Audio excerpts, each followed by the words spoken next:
अस्सलामुअलैकुम। Straight talk में खुश आमदीद। आपके साथ मैं हूँ आयशा बख्श।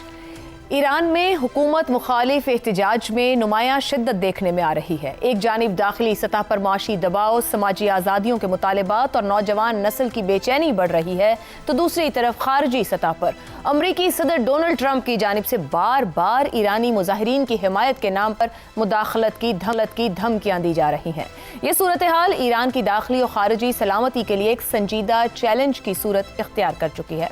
1979 के ईरानी इनकलाब के बाद से अब तक अमेरिका और उसके इत्तेहादी ईरान में निज़ाम की तब्दीली की कोशिशें करते रहे हैं। इनकलाब के फौरन बाद ईरान मुखालिफ सियासी और अस्करी तंजीमों को माली और सिफारती मदद फराहम की जाती रही। पीपल्स मुजाहिदीन ऑर्गेनाइजेशन इसकी नुमाया मिसाल है, जिसे मुख्तलिफ अदवार में मगरबी सरपरस्ती हासिल रही।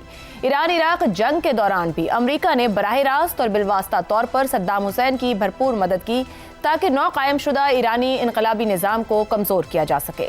2009 की ग्रीन मूवमेंट हो या उससे बाद के एहतजाजी मुजाहरे, अमेरिका इन तहरीकों को अखलाकी और अबलागी हिमायत फराहम करता रहा है और नेशनल एंडोमेंट फॉर डेमोक्रेसी के जरिए माली इमदाद देने के इल्ज़ामात भी सामने आते रहे हैं। इसी तरह ईरान के आखिरी बादशाह के बेटे रजा पहलवी को सियासी और मीडिया सतह पर आगे लाने की कोशिश भी इसी बात का सबूत है कि वाशिंगटन तवील अरसे से ईरान में निज़ाम की तब्दीली को अपनी पॉलिसी का हिस्सा बनाए हुए है। दाखिली तौर पर भी ईरान में कई ऐसी तंजीमें और गिरोह मौजूद हैं जो समाजी आज़ादियों, ख़वातीन के हुकूक और सियासी इस्लाहात का मुतालबा करते हैं। ताहम ये तहरीकें अभी तक किसी मुत्तहिद इनकलाबी कुव्वत में तब्दील नहीं हो सकी। गुज़िश्ता साल ईरान और इजराइल के दरमियान बराह रास्त और बिलवास्ता कशीदगी में गैर मामूली इजाफा हुआ। इजराइल ने ईरान की इलाकाई प्रॉक्सीज को मशरिक़ वस्ता में शदीद नुकसान पहुंचाया। इन प्रॉक्सी तंजीमों में लेबनान, यमन, इराक और शाम में मौजूद ईरान नवाज मिलिशियाएं शामिल हैं। इन कार्रवाइयों का मकसद ईरान के इलाकाई असर और रसूख को महदूद करना था। ईरान के अंदर भी हसास नौइयत के हमले किए गए। ईरान के मारूफ जौहरी साइंसदान मोहसिन फ़खरीज़ादा को एक मुनज़्ज़म हमले में हलाक किया गया, जिसे ईरानी रियासत ने अपनी साइंसी और दिफाई सलाहियत पर बराह रास्त हमला करार दिया था। इसके अलावा फ़लस्तीनी तंजीम हमास के रहनुमा इस्माइल हनिया को भी इजरायली कार्रवाई में ही शहीद किया गया, जिससे ईरान के इत्तेहादी नेटवर्क को एक और बड़ा धचका पहुंचा। ऐसे हालात में बुनियादी सवाल यह है कि क्या अमेरिका, बिलखुसूस ट्रंप जैसे मिजाज के रहनुमा की मौजूदगी में, अब की बार ईरान में बाकायदा मुदाखलत की तरफ बढ़ सकता है? और क्या ईरानी निज़ाम में इतनी दाखिली मजबूती और इदारा जाती सकत मौजूद है कि वो माजी की तरह इस दबाव का मुकाबला कर सके? तारीख बताती है कि ईरानी निज़ाम ने सख्त पाबंदियों, जंगों और अंदरूनी खलफशार के बावजूद खुद को बरकरार रखा है। ताहम इलाकाई और आलमी सूरत हाल इस बार चैलेंज को कहीं ज्यादा पेचीदा भी बना चुकी है। पैनल इस पूरी सूरत हाल और पल पल बदलते हालात पर क्या राय रखता है, इसी सवाल के जरिए जानने की कोशिश करेंगे। ईरान ने मुज़ाकरात के लिए राब्ता किया है, मगर इससे पहले कार्रवाई भी हो सकती है। ट्रंप की धमकियां, महज बयानबाजी या ईरान में बराह रास्त अमरीकी मुदाखलत का पेश खैमा? ज़ैगम साहब, अमेरिका कह रहा है कि वो मुज़ाकरात की बात तो होगी, लेकिन हो सकता है उससे पहले हम कोई मुदाखलत कर लें। वो कोई 5 ऑप्शंस पर गौर भी कर रहा है। आपके ख्याल में ईरान के मामले में इराक, लीबिया, शाम, वेनेजुएला, किस तरह की स्ट्रेटेजी या मॉडल आपको अमेरिका की तरफ दोहराए जाने के हालात नजर आते हैं, या कुछ भी नहीं होगा, सिर्फ बयानात तक बात रहेगी? पहली बात तो ये है कि इस दुनिया में इस वक्त बहुत कुछ ऐसा हो रहा है जिसके बारे में हमें तारीख कुछ नहीं बताती। एक नया माहौल है और एक नई दुनिया है। ट्रंप जो धमकी दे रहे हैं, इस वक्त जो धमकी दे रहे हैं ईरान को, उसका बुनियादी मकसद है कि वहाँ पर मुजाहिरीन को फ्री हैंड मिल जाए, मुजाहिरीन के ख़िलाफ़ ईरान की हुकूमत ताकत इस्तेमाल ना कर सके, जिसकी वजह से मुजाहिरीन और मुजाहिरे मोमेंटम ले सकें, बढ़ सकें और हुकूमत के लिए एक वाकई ख़तरा बन सकें। अब इसमें जो हमारे जहन में बात आती है, देखिए 2 मुल्क हमारे जहन में आते हैं, एक शाम है और एक लीबिया है। अब इन दोनों मुल्कों में मुजाहिरीन को बचाने के लिए यूरोप और अमेरिका ने मुदाखलत की, और बुनियादी तौर पर यह एक बैनुल-अक़वामी गैर मुल्की मुदाखलत थी जिसका मकसद रजीम चेंज था, और ये मुल्क बर्बाद होकर रह गए। तो नीयत की हद तक तो हमें ये चीज़ एक कम अज़ कम ख्वाहिश की हद तक नज़र आती है। इस वक्त का ईरान शाम और लीबिया से तो बहुत मुख्तलिफ है, आबादी में भी, अंदरूनी ताकत में भी, आइडियालॉजी के लिए भी, اتنا آسان تو نہیں ہے, ترنے والا تو نہیں ہے, لیکن پھر بھی ایران جو کچھ چند سال پہلے تھا وہ اس وقت نہیں ہے. اس کی دفاع کے 3 ستون تھے جس میں سے 2 کو بہت نقصان پہنچ چکا ہے. پہلی چیز ان کی یہ تھی کہ کیونکہ ہم اندرونی دفاع ہمارا کمزور ہے تو ہم اپنی پراکسیز کے ذریعے جو ایکسس آف ریزسٹنس تھا اس کے ذریعے سے جنگوں کو, خطرے کو اپنے بارڈر سے باہر رکھیں گے. اس میں ہم نے دیکھا کہ شام میں بشار الاسد کی حکومت گر گئی, لبنان میں حزب اللہ تقریباً ختم ہو گئی, اس کی لیڈرشپ چلے گئی, نصر اللہ صاحب شہید ہو گئے, ہوتی بے انتہا کمزور ہو گئے. دوسرا ستون نیوکلیئر پروگرام. پچھلی جنگ میں نیوکلیئر پروگرام کو تقریباً اس وقت بے تحاشا نقصان پہنچا ہے, کسی کو معلوم نہیں کتنا, لیکن بے تحاشا نقصان پہنچا ہے اور اسے دوبارہ کھڑا کرنا آسان نہیں ہوگا. تیسری چیز ان کے پاس بچی ہے میزائل پروگرام, اور اس پر نظر ہے ویسٹ کی, امریکہ کی, اسرائیل کی کہ اسے بھی کسی طریقے سے تباہ کیا جائے, اور رجیم چینج کرنے کی خواہش موجود ہے. اب کیا وہ کائنیٹک طریقہ استعمال کریں گے, کس طرح کا کریں گے؟ بوٹس آن گراؤنڈ کا تو کوئی سوال نہیں ہے. ایک چیز جو ایک امکان موجود ہے وہ یہ ہے کہ پریسین سٹرائک کریں, لیڈرشپ کو ختم کریں. ہم نے دیکھا پچھلی جنگ میں کہ ان کو بے تحاشا معلومات حاصل ہیں ایران کے اندر سے, ایران کے رہنماؤں کے بارے میں, ان کے فوجی جو قیادت ہے اس کے بارے میں, نیوکلیئر سائنٹسٹ کے بارے میں, جس طریقے سے ان کو چن چن کر ٹارگیٹڈ ختم کیا گیا.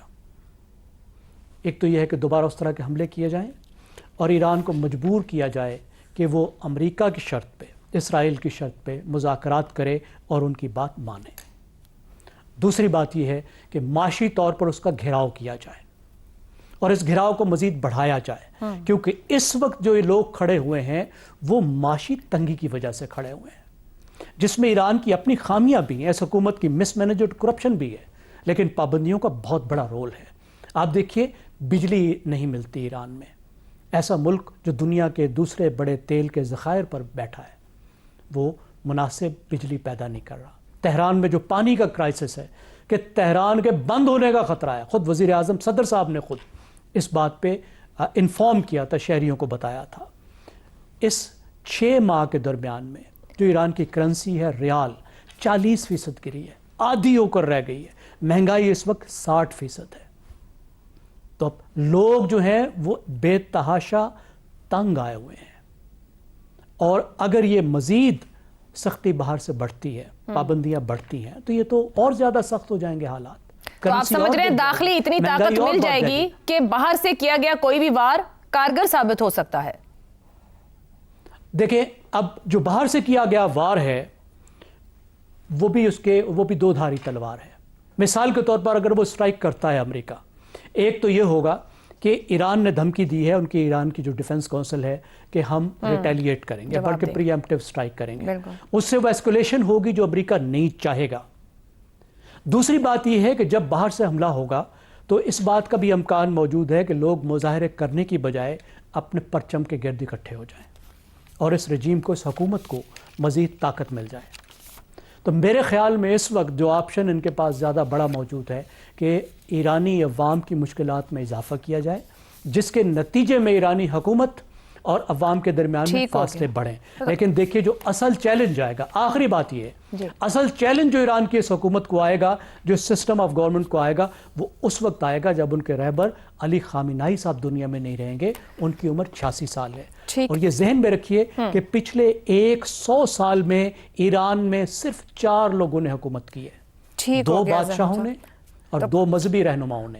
تو یہ جب جاتے ہیں تو پھر کیا ہوگا؟ بڑا معاملہ پھر ایران کے لیے داخلی معاملات بن رہے ہیں. شہزاد چودھری صاحب, انقلاب ایران کے بعد ہونے والی جنگیں, مظاہرے, گرین موومنٹ, جتنے بھی احتجاج رہے یا کوششیں رہیں, وہ مقصد تو حاصل نہیں ہو سکا. جس طرح ٹرمپ ایک بار پھر اپنے مقصد کا اظہار کر رہے ہیں, کیا موجودہ احتجاج, یعنی کہ اگر میں داخلی معاملات اور صورتحال کی بات کروں جس کو زیغم صاحب نے بھی اوپر بات کیا ہے, ایران کے نظام کے لیے وجودی خطرہ بن سکتے ہیں؟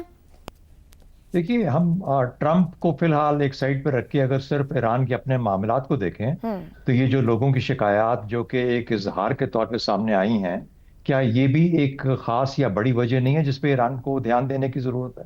کیا ایران کا اپنا نظام جو کہ جس قسم کا اس نے ایک سنگل اینٹیٹی کے طور پہ اس نے پکڑ کے رکھا ہوا ہے پورے ایران کو جکڑ کے رکھا ہوا ہے، تو کیا وہ بھی ایک ممکنات میں سے ہے کہ شاید اس کے ریئیکشن میں لوگ باہر نکلتے ہوں آواز اٹھانا؟ تیسری، ایک فطری آواز ہوتی ہے ہر شخص کے اندر، وہ اپنی آواز نکالنا چاہتا ہے، بتانا چاہتا ہے، بات کرنا چاہتا ہے۔ اگر آپ اس بات کو، اس کی سوچ کو، اس کی فکر کو وہ اسپیس نہ دیں جس پہ وہ اپنا اظہار کر پائے، تو کہیں نہ کہیں پہ تو اس کو پھر اپنی تان اس کی ٹوٹے گی نا، جا کے کہیں نہ کہیں آواز بولے گا۔ سب سے پہلے ٹرمپ پہ آ جاتے ہیں کہ کیا ہو کیا سکتا ہے، یہ بڑا انٹرسٹنگ سوال ہے آپ کا۔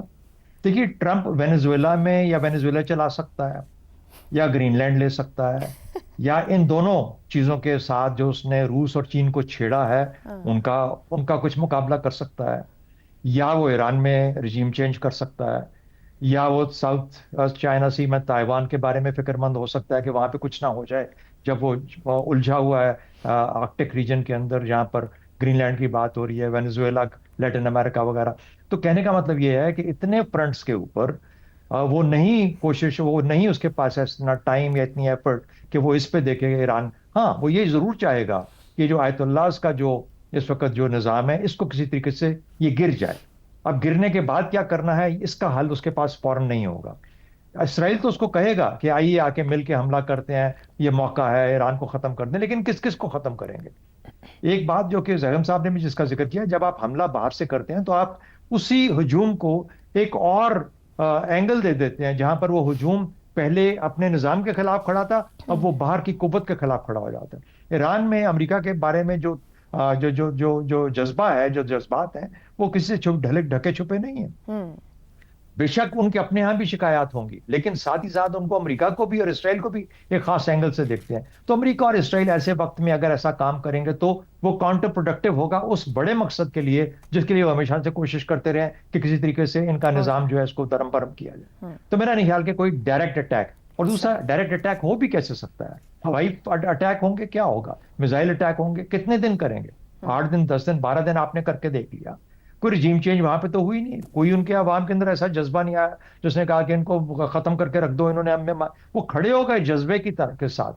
تو میرا اپنا خیال یہ ہے کہ یہ چیزیں زیادہ پریشانی کیا ہے ایران کو ہونی چاہیے اگر ایران اس وقت، اور مجھے یقین ہے کہ وہ اس پہ ضرور اس طریقے سے سوچ رہے ہوں گے کہ یہیں پہ گھر کے اندر ہی اس کا کوئی طریقہ نکالا جائے۔ لوگوں کا ہجوم جو ہے، لوگوں کی جو جذبات ہیں وہ بالکل جینوئن ہیں، وہ پریشان ہیں، اور وہ باہر موساد کے بھی لوگ ہوں گے، امریکہ والے بھی ہوں گے، لیکن آپ نے وجہ تو کریٹ کی ہوئی نا اندر خانہ ہے جس کی وجہ سے یہ جذبات سامنے آ رہے ہیں۔ اگر وہ موساد والا فائدہ حاصل کرنا چاہتا ہے یا امریکہ والا کرنا چاہتا ہے وہ کرتے رہیں گے، لیکن آپ کو اگر اس کو ریپیئر کرنا ہے تو سب سے پہلے اپنے اندر اپنی درستگی کیجئے، اپنے نظام میں درستگی کیجئے، لوگوں کو آواز آنے دیجئے، لوگوں کو بات کرنے دیجئے، تاکہ ان کی آواز کسی نہ کسی شکل میں، ان کی آواز کیا ہوتی ہے، ووٹ کی شکل میں ہوتی ہے، الیکشن کی شکل میں ہوتی ہے، اپنی مہنگائی کے خلاف ہوگی، ان تمام چیزوں کے خلاف اگر آپ ہر جگہ پہ ان کا ناطقہ بند کر دیں گے تو ان کی آواز کہیں نہ کہیں تو نکلے گی۔ تو میرا خیال ہے کہ اندر خانے، ضروری نہیں کہ آیت اللہ خامنہئی ہی ہمیشہ کے لیے وہ بالکل بن کے بیٹھا رہے، وہ ہے، ان کی اپنی عزت ہے، وہ بالکل پہچان سب رکھتے ہیں، لیکن کھولیں اسپیس کو، اندر کی اسپیس کھولیں، کیونکہ آپ کے پاس ایک سویلائزیشنل تاریخ، آپ کے پاس ایک جسے کہتے ہیں کہ تمام جو باقی لوازمات ہوتے ہیں وہ سب موجود ہیں اس قوم کو ایک یکجا رکھنے کے لیے، مضبوط رکھنے کے لیے، اور ان کو آئندہ کا رستہ دکھانے کے لیے۔ تو مجھے نہیں لگتا کہ ٹرمپ کے پاس کوئی ایسی گدڑ سنگھی ہے کہ وہ جا کے فقط بالکل ایران پہ قبضہ کر لے گا، رجیم چینج کر لے گا۔ اس کو تو یہ بھی نہیں پتا کہ وہاں پہ آلٹرنیٹ لیڈرشپ کیا ہے، کس کو لے کے آنا ہے اگر لے کے آنا ہے۔ تو اس لیے اس وقت ایران اس کے ہاں اس کا ایران کا خراب ہونا، گرنا، اس نظام کا خراب ہونا ضرور اس کی چاہت ہوگی، لیکن اس کے بعد کیا کرنا ہے اس کا پتہ نہیں ہوگا۔ ٹھیک ہو گیا۔ حسن نثار صاحب، جو اس وقت ایران میں مظاہرے ہیں، نقصان، جانی نقصان بھی بہت زیادہ ہو رہا ہے، اور ادھر سے ٹرمپ دھمکیاں لگا رہے ہیں، آپ کو لگتا ہے کہ 1979 جیسے کسی تاریخی موڑ پر ایران ایک بار پھر کھڑا ہے؟ دیکھیں عائشہ، پہلی بات تو یہ ہے کہ وہ مجھے مصرع یاد آیا، تجھ کو پرائی کیا پڑی اپنی نبیڑ تو۔ تو ہم جس چوراہے پہ کھڑے ہیں، بہرحال لیکن ہمارے کام کا حصہ ہیں۔ میں آپ کو 2-4 چیزیں عرض کر دیتا ہوں۔ پہلی بات یہ ہے کہ جو کچھ میرے دوستوں نے کہا وہ اپنی جگہ پہ ٹھیک ہے، لیکن تگڑے دا 70-100، یہ اس کے پیچھے وزڈم ہے صدیوں کی، جو مزاج یار میں آئے، مزاج 11th आवर वो क्या उसका डिसाइड करता है, वो वही कुछ होगा। अरबी का एक मुहावरा है जिसका तर्जुमा है, कमज़ोर का गुस्सा निदामत और शर्मिंदगी पे ख़त्म होता है। अब मामला यहाँ मुझे जो लगता है कि सिकंदर के, अलेक्जेंडर के मूड की बात है, पोरस को बहाल रखें या माजूल कर दें। और मेरा ख्याल है ट्रंप सिकंदर नहीं है। अगले हफ्ते के प्रोग्राम तक मेरा ख्याल है, मुझे ये सारा कुछ मैं याद दिलाऊंगा आपको। अच्छा, सबसे बड़ी और खौफनाक बात यह है, मैं लास्ट मैन आई विजिटेड, मैं गया हूँ, मैं इमाम के 40वें पी आई वॉज इन्वाइटेड। एक बात ज़हन में रखना, महंगाई वो ऊँट की कमर पे आखिरी तिनका नहीं होती, ये याद रखना। इतनी सफोकेशन है ईरान में, मुझे को 100 साल नहीं हो गए, माई लास्ट मेरा ख्याल 2-3 years ago, highly suffocated society. इस रजीम का एक बहुत बड़ी गलती, मैं कौन होता हूँ कहने वाला, जो मुझे लगती है एज एन आउटसाइडर, कि ईरानी हुकूमत असर हाजिर के तकाज़ों से कतअन हम आहंग नहीं है। सो ये ना होता तो कोई दूसरा गम होना था। महंगाई ने उसको, जैसे कहते हैं ना, वो एडिंग फ्यूल टू फायर वाली बात की है। अदरवाइज जितना सफोकेटेड, पाकिस्तान का नंबर दूसरा तीसरा होगा, लेकिन सफोकेशन में उसका जवाब नहीं है। घुटन जितनी ईरानियन, हमने भी कुछ 8-10 मुल्क देखे होंगे, मैंने जिंदगी में कहीं भी इतनी फ्रस्ट्रेशन और इतनी घुटन नहीं देखी किसी माशरे में। अब ये लिंक करते रहें चीज़ों को। ठीक हो गया। रज़ा रूमी साहब, जहां हसन साहब बात छोड़ रहे हैं, ईरान की अक्सरियत भले ही तब्दीली की ख़्वाह हो, कितनी भी घुटन और हब्स मौजूद हो, क्या आपकी बार नौजवान ईरानी नस्ल निज़ाम के साथ खड़ी होगी, तब्दीली की अलामत बनेगी? मगर मान लिया कि बाहर से रजीम चेंज या कोई ऐसा मामला हो जाए, या अंदर भी हालात इतने हैं, तो आपको लगता है वहाँ कोई ऑल्टरनेट भी मौजूद है? देखिए, इस वक्त जो सबसे बड़ा मसला ये ऑल्टरनेट की ही बात है कि खुद ईरान के अंदर भी आई एम श्योर यही बहस हो रही होगी। जो लोग इस वक्त मुजाहिरे कर रहे हैं और जो अपोजिशन है वहां पर टूटी फूटी किस्म की, क्योंकि अपोजिशन को भी तो क्रश किया गया इतने दहाइयों में। और वही आयशा जो मेरा पसंदीदा शेर है कि वक्त करता है परवरिश बरसों, हादसा एकदम नहीं होता। तो आज भी जो ईरान में जो कुछ हो रहा है, ये बहुत से इसमें जो है फैक्टर्स इन्वॉल्व हैं। एक तो जाहिर बात है कि उसके ऊपर जो सैंक्शंस लगाई अमेरिका ने, उसकी वजह से ईरानी मईशत और ईरानी अवाम का जीना जो है वो मुहाल हो गया। लेकिन ईरानी हुकूमत और वहां पर जिस तर्ज की हुक्मरानी है, उन्होंने भी इसका अहाता सही तरह से और हालात को समझा नहीं ठीक तरीके से। इससे पहले भी 2 बार ईरानी अवाम जो है, आपको पता है, अभी माजी करीब में खवातीन ने वहां पर बहुत ज्यादा मुजाहिरे और जलसे जुलूस किए थे, जब एक नौजवान खातून को पुलिस ने इतना मारा कि वो जान ही उसकी चली गई। और उससे पहले ग्रीन, आपने जिक्र किया जो प्रोटेस्ट थी जी, ग्रीन रेवोल्यूशन के हवाले से, वो भी बहुत बड़ी बड़ी प्रोटेस्ट थी, लेकिन उसको क्रश किया गया। अब क्या ये हुआ कि ये जो माशी सूरत हाल है वो इतनी संगीन है इस वक्त लोगों के लिए, जिसका भी तस्करा हुआ, पानी हो, महंगाई हो, रियाल बिल्कुल क्रैश कर चुका है। अब एक जमाना, अभी चंद ही महीने पहले दवाइयों की शॉर्टेज भी थी, और ये इस मौजूदा जो रजीम है ये उसका किया धरा है। वो हम उससे सिर्फ इसलिए हम उसको फ्री पास नहीं दे सकते कि जी वो एक खड़े होकर दुनिया का मुकाबला करे, जो पाकिस्तान में आपको पता है बड़ा पॉपुलर लाइन होती है कि जी देखो अखां विच पा के तो वो इनकार कर रहे हैं, अमेरिका और इजराइल का मुकाबला कर रहे हैं, अपने लोगों को चाहे वो जो है ट्रकों के नीचे कुचल दें। तो अभी जो सूरत हाल है इस वक्त वो ये है कि आपने 1979 के जो इनकलाब की बात की है, देखिए उस वक्त भी कुछ कंडीशंस थी, कुछ ऐसे अवामिल थे जो आज की सूरत हाल में हमें दिखाई देते हैं। सबसे पहले तो एक माली बहरान होता है। ये मैं पाकिस्तान के तनाजुर में भी पहले अर्ज कर चुका हूं कि जब इनकलाबात कामयाब क्यों कर होते हैं, कैसे होते हैं, उसके लिए माली बहरान या इकोनॉमिक कोलैप्स जिसे कहा जाता है, एक तकसीम शुदा अशराफिया اور ایک ایسا اپوزیشن کا اتحاد جس میں مختلف جو مکتبہ فکر کے لوگ ہیں وہ اکٹھے ہو جائیں ایک حکومت کے خلاف، اور مزاحمت کے حوالے سے ایک بیانیہ ایسا ہو کہ جو کہ لوگوں کو قائل کر دے کہ بالکل اس وقت مزاحمت کرنا ہی سب کے لیے امپورٹنٹ ہے۔ اور سب سے اہم چیز ہم جیسے ممالک اور ایران جیسے ممالک کے لیے بین الاقوامی ماحول کیسا ہے۔ بین الاقوامی ماحول اس طرح سے ہے کہ پہلے آپ کو پتا ہے کہ روس جو ہے وہ مدد کو آتا رہا ہے، شام کی بھی اور کسی حد تک جو ایران کی، جی اب کی بار خاموش ہے۔ جب اسرائیل ایران کی جنگ ہوئی تو آپ نے دیکھا کہ روس یوکرین میں اتنا اس جنگ میں اس قدر انوالوڈ اور ملوث ہے کہ وہ اس کی ادھر ادھر نہیں جاری نگاہیں۔ نظر امید صاحب قطع کلامی کی معذرت، تو اس وقت تو امریکہ اور اسرائیل کہہ رہے ہیں کہ ہم ایران میں احتجاج کرنے والوں کے ساتھ ہیں، ایرانی حکومت کے خلاف ہے۔ یہ فرمائیے پھر ایران کمزور ہوا تو خطے کی طاقت کا توازن کہاں کھڑا ہوگا، کس کے حق میں جائے گا؟ جی خطے کا طاقت دیکھیے، ابھی تو یہ قبل از وقت ہے یہ کہنا کہ کیا موجودہ حکومت جو ہے وہ بدل جائے گی یا اندر سے کوئی تبدیلی ہوگی، یا واقعی میں حملہ کر کے امریکہ اور اسرائیل مل کر وہاں پر ٹارگیٹڈ اسیسینیشن دوبارہ سے کریں گے۔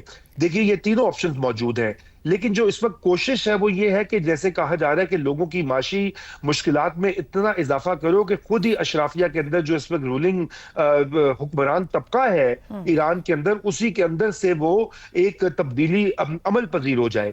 تو یہ ایک آئیڈیل سینیریو ہوگا جس میں کہ کوئی جنگ نہ ہو اور زیادہ لوگوں کا نقصان بھی نہ ہو، لیکن یہ جو وہاں پر ہے اس وقت حکومت قائم اور جس طرح سے وہ سیٹلڈ ہے وہ یہ کبھی ہونے نہیں دیں گے۔ تو اس لیے اگر یہ حکومت گرتی ہے یا خدا نہ خواستہ ایران میں خانہ جنگی ہوتی ہے تو یقیناً وہ اس خطے کے اندر بہت سے مضمرات ہیں مشرق وسطیٰ کے لیے، ان کو تو چھوڑیے وہ دور ہیں، ہمارے اپنے یہ نیبرہڈ میں ہے۔ دیکھیے ایران کے ساتھ ہمارا جو بلوچستان ایک مشترک بہت بڑی ٹیریٹری ہے، ادھر وہاں کے بلوچستان میں بھی شورش ہے، اور یہاں کے بلوچستان میں تو آپ کو پتا ہے اس کا تو ذکر ہم کئی بار کر گنا چکے بڑھ ہیں جائیں گے جی، اور اس کا فائدہ ہندوستان اور اسرائیل بالکل اٹھائیں گے۔ تو اس وقت ہماری تو یہی خواہش ہے کہ بھئی وہاں پہ نہ کچھ زیادہ مار دھاڑ ہو۔ بالکل درست ہو گیا، وہاں کی قیادت کو عوامی جذبات اور توقعات کو ایڈریس کرنا ہوگا۔ ایک بریک لیتے ہیں، بریک سے واپس آئیں گے تو بات کریں گے سندھ میں پیپلز پارٹی کی ڈکٹیٹرشپ ہے، وزیر اعلیٰ خیبر پختونخوا سہیل آفریدی ناراض ہیں، اس بریک کے بعد۔ پروگرام میں ایک بار پھر خوش آمدید۔ خیبر پختونخوا کے وزیر اعلیٰ سہیل آفریدی نے عمران خان کی ہدایت پر سندھ کا دورہ کیا اور کراچی میں جلسہ کیا۔ گزشتہ روز دن بھر پولیس اور پاکستان تحریک انصاف کارکنوں میں آنکھ مچولی جاری رہی۔ پولیس نے شیلنگ کی، متعدد کارکنوں کو حراست میں لے لیا، کئی مقامات پر کارکنوں کی جانب سے پولیس پر پتھراؤ بھی کیا گیا۔ رات گئے سہیل آفریدی نے باغ جناح کے قریب جلسہ عام سے خطاب کرتے ہوئے کہا کہ پنجاب میں حکومت نے ہمارے ساتھ اچھا سلوک نہیں کیا اور سندھ میں بھی سندھ حکومت نے اچھا سلوک نہیں کیا، اس کے بعد خیبر پختونخوا میں اگلا پڑاؤ رکھیں گے۔ عوام نے باہر نکل کر ثابت کیا ہے کہ قوم عمران خان کے ساتھ کھڑی ہے۔ سندھ حکومت نے سندھی ٹوپی اجرک کی بے حرمتی کی، عوام سندھ حکومت کو معاف نہیں کرے گی۔ پیپلز پارٹی نے مل کر آئین کا ڈھانچہ تبدیل کر دیا۔ سندھ میں پیپلز پارٹی کی ڈکٹیٹرشپ قائم ہے، عوام ڈی چوک جانے کو تیار ہے، عمران خان کی کال کا انتظار ہے۔ ہم کسی کو اجازت نہیں دیں گے کہ قوم کے لیڈر کو بلا جواز جیل میں رکھیں۔ سندھ میں ہونے والی فسطائیت ہمیشہ یاد رہے گی۔ اس سے پہلے سہیل آفریدی نے ویڈیو بیان میں کہا کہ حیدرآباد سے کراچی پہنچنے میں ہمیں 7.5 گھنٹے لگے، جان بوجھ کر سنسان سڑکوں پر دھکیلا گیا۔ دوسری جانب سندھ کے سینئر وزیر شرجیل انعام میمن کا کہنا ہے کہ جو یقین دہانیاں پی ٹی آئی کی جانب سے کروائی گئی تھیں ان پر عمل نہیں کیا گیا۔ وزیر اعلیٰ خیبر پختونخوا کو مکمل سیکیورٹی فراہم کی گئی، پی ٹی آئی کو گراؤنڈ میں جلسہ کرنے سے کسی نے نہیں روکا، تاہم پر جس انداز سے ریلیاں اور جلوس نکالے گئے اس سے ٹریفک میں شدید خلل پیدا ہوا۔ حکومت سندھ پر الزامات عائد کرنا مناسب نہیں، پی ٹی آئی والے قانون ہاتھ میں نہ لیں۔ پی ٹی آئی کے مرکزی جنرل سیکرٹری سلمان اکرم راجہ کا کہنا تھا کہ این او سی ہونے کے باوجود پولیس نے گھیراؤ کیا، گرفتاریاں کی اور سٹیج اور ساؤنڈ سسٹم فراہم کرنے والوں کو ہراساں کیا گیا۔ جس دن قوم نے محکومیت کی زندگی قبول نہ کرنے کا فیصلہ کر لیا، یہ جبر خود بخود ختم ہو جائے گا۔ عدالت اور پارلیمان محض ڈھکوسلا بن چکے اور ملک عملی طور پر ایک جیل کی صورت اختیار کر گیا ہے۔ اسی ساری صورتحال میں دیکھنا ہوگا کہ سہیل آفریدی کے دورہ لاہور کے بعد کراچی کے دورے کے کیا سیاسی اثرات ہو سکتے ہیں، اسی پر سوال رکھیں گے۔ सिंध में पीपल्स पार्टी की डिक्टेटरशिप, सिंध में होने वाली फस्तायत हमेशा याद रहेगी। सुहेल आफरीदी निज़ाम की अहम सुतून पाकिस्तान पीपल्स पार्टी से क्या तवक्कुआत रखे बैठे थे? हसन निसार साहब। ये तो कोई ऑब्वियस सी बात है भाई, वही तवक्कुआत जिनकी शुरू में सिंध गवर्नमेंट ने बहुत आला अदाकारी की थी। मैंने भी इस बात को अप्रिशिएट किया था।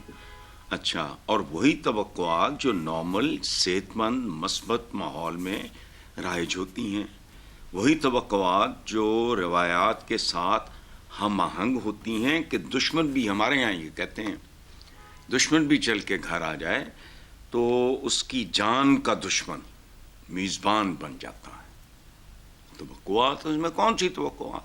जिसकी अदाकारी की गई थी वो तो प्रिपेयर्ड होंगे पंजाब जैसा, लेकिन वहाँ परफॉर्मेंस और तरह की दी गई, उसके बाद वो नहीं।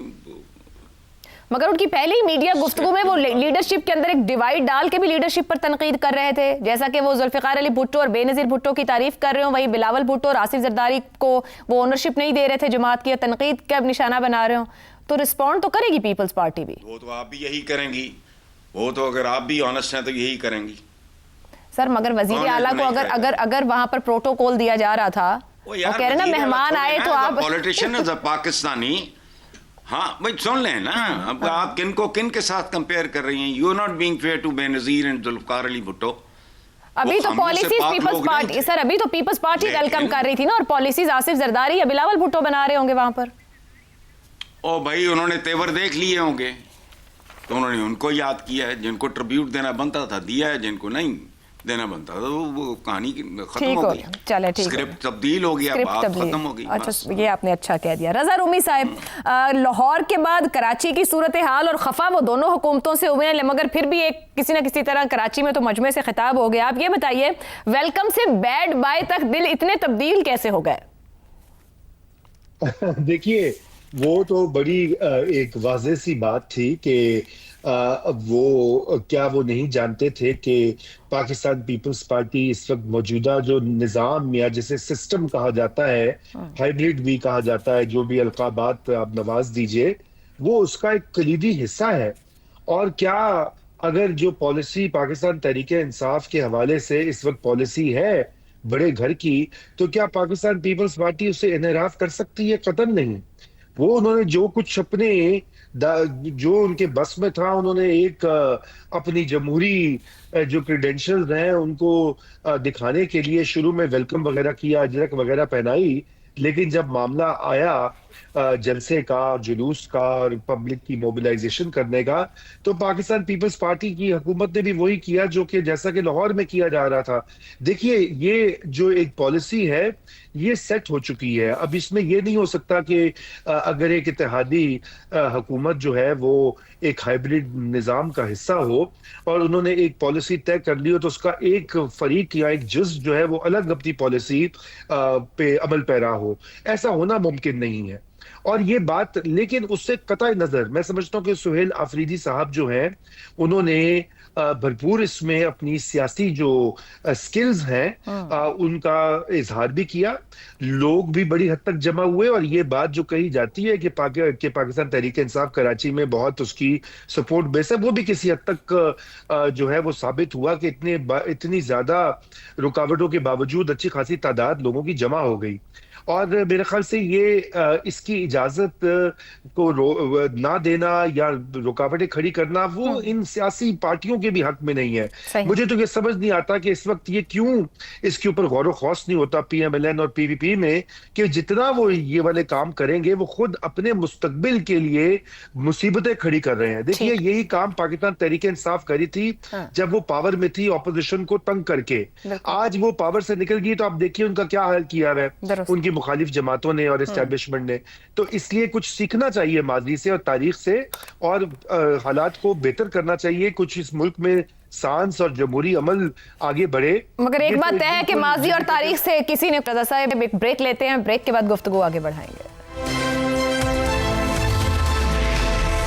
ज़ैगम साहब, पंजाब से नाराज़ी के बाद सिंध की फस्तायत भी याद रखेंगे सुहेल आफरीदी, और अगला पड़ाव कह रहे हैं खैबर पख्तूनख्वा में रखेंगे। पहुंची वहीं पे खाक जहां का खमीर था, तो दौरा लाहौर और फिर कराची के बाद क्या आफरीदी साहब को सियासी हक़ाइक़ का एहसास हो गया होगा?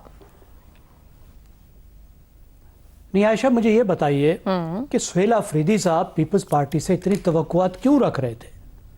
वो उन्हें 4 सदा का गुड़ भिजवाते रहे हैं, वो उन्हें ड्राई फ्रूट भिजवाते रहे हैं, वो क्या उन्हें अपने इलाके तेरा की कोई सौगात भिजवाते रहे हैं कि वो तवक्को कर रहे हैं कि वो इनके साथ बहुत ही अच्छा सलूक करते? उन्होंने टोपी भी पहना दी, अजरक भी पहना दी, अब इससे आगे क्या करते?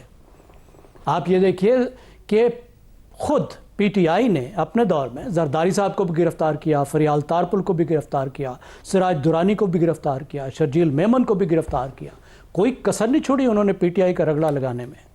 और क्या उसके बाद पीटीआई ने कोई रिग्रेट किया है, माफी मांगी है पीपल्स पार्टी? ज़ैगम साहब, पीपल्स पार्टी तो ज्यादा जमहूरी क्रेडेंशियल्स का दावा करती है और 4 दिन तक वजीर आला वहां मौजूद थे, इवन आज भी वहां थे। मुराद अली शाह साहब को मिलना तो चाहिए था, खबरें तो थी मुलाकात की सीएम टू सीएम। जी, बहुत क्रेडेंशियल्स रखती है, और इस वक्त जो है वो इस वक्त का जो हाइब्रिड सिस्टम है उसकी वो सतून भी है।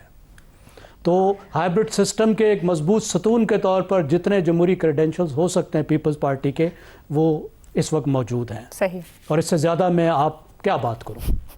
तो पीपल्स पार्टी ने बहरहाल जो करना था किया, लेकिन कुछ ना कुछ स्पेस भी दी। लेकिन अहम बात यह है कि इस टकराव में खुद पीटीआई को फ़ायदा हुआ और ख़ुद सुहेल आफरीदी को फ़ायदा हुआ। वो बड़ी इम्प्रेसिव एक परफॉर्मेंस वहाँ करने में कामयाब हुए, क्योंकि जब भी इस तरह का कोई कन्फ्लिक्ट पैदा होता है तो खबर बनती है। खबर हमेशा कन्फ्लिक्ट से जन्म लेती है। अगर वो सीधा सफ़र करके आ जाते हैदराबाद से कराची तो वो क्या खबर थी?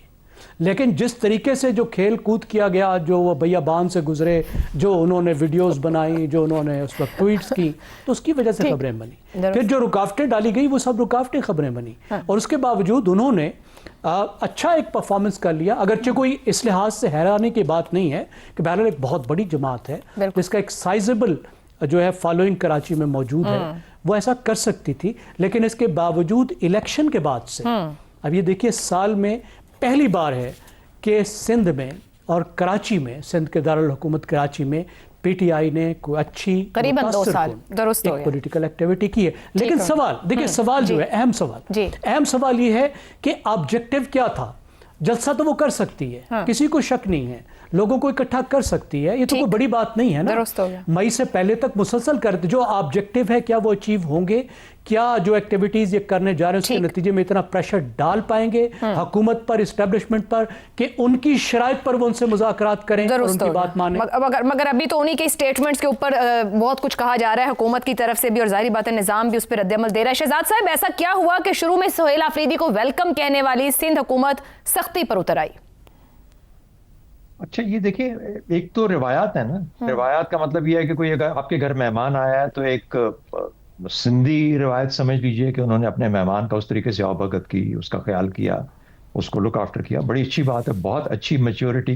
दूसरी बात, एक ऐसी सियासी मैच्योरिटी जो कि वो उसको स्पेस देने की शक्ल में सामने आई। आप जाइए जहां जाना है, आगे पीछे सब कुछ विजिट किया उन्होंने। इस किस्म का लाहौर में तो ये कुछ नहीं कर पाए थे। तो जब आप पंजाब को देखते हैं और सिंध को देखते हैं तो सिंध का रवैया टोटली मुख्तलिफ था पंजाब से। तो मेरे ख्याल में एक बहुत बड़ी सियासी बलोगत की निशानी है, मैच्योरिटी की निशानी है। दूसरी बात मेरे ख्याल में जो पॉजिटिव है, जो पीपल्स पार्टी के लिए भी पॉजिटिव है और पीटीआई के लिए भी पॉजिटिव है, ख्याल ये किया जा रहा था कि पिछले कुछ अरसे से शायद हम शुमाली कोरिया बन चुके हैं। यानी अवाम इस हद तक लाइन में लग गए हैं कि अब वो मुकम्मल तौर पर हर फंक्शन एक सरकारी फंक्शन ही लगता है।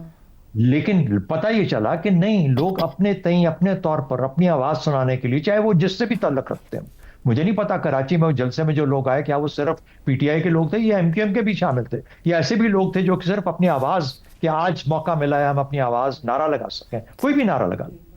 तो मेरा ख्याल है ये पाकिस्तानियों के लिए और पाकिस्तान के लिए बड़ी खुशाइंद बात थी कि हमारे यहाँ अभी भी वो जज्बा कायम है, वो एहसासात अभी अपनी जगह पे कायम है, जो कि किसी को अपनी फिक्र और सोच को लेके चलने की कुव्वत देते हैं और उसका इजहार फिर करने का मौका मिला है। तो मेरे ख्याल में ये पाकिस्तान के लिए एक बहुत अच्छी खबर है।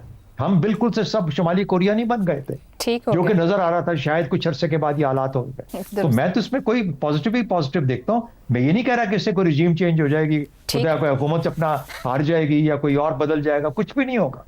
یا وہ اپنے مقاصد میں اپنے حاصل کر پائیں. لیکن اس سے یہ ہوگا کہ پاکستان کی جو سیاسی آواز ایک طرح سے بند نظر لگتا تھا کہ بند ہو چکی ہے, اس میں لگتا ہے کہ یہ بھی جان ہے اور زندگی ہے.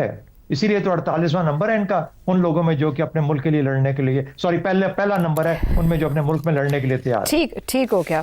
بہت شکریہ آپ چاروں کا. آج کے لیے پروگرام سے اتنا ہی. اجازت دیجیے. اللہ حافظ.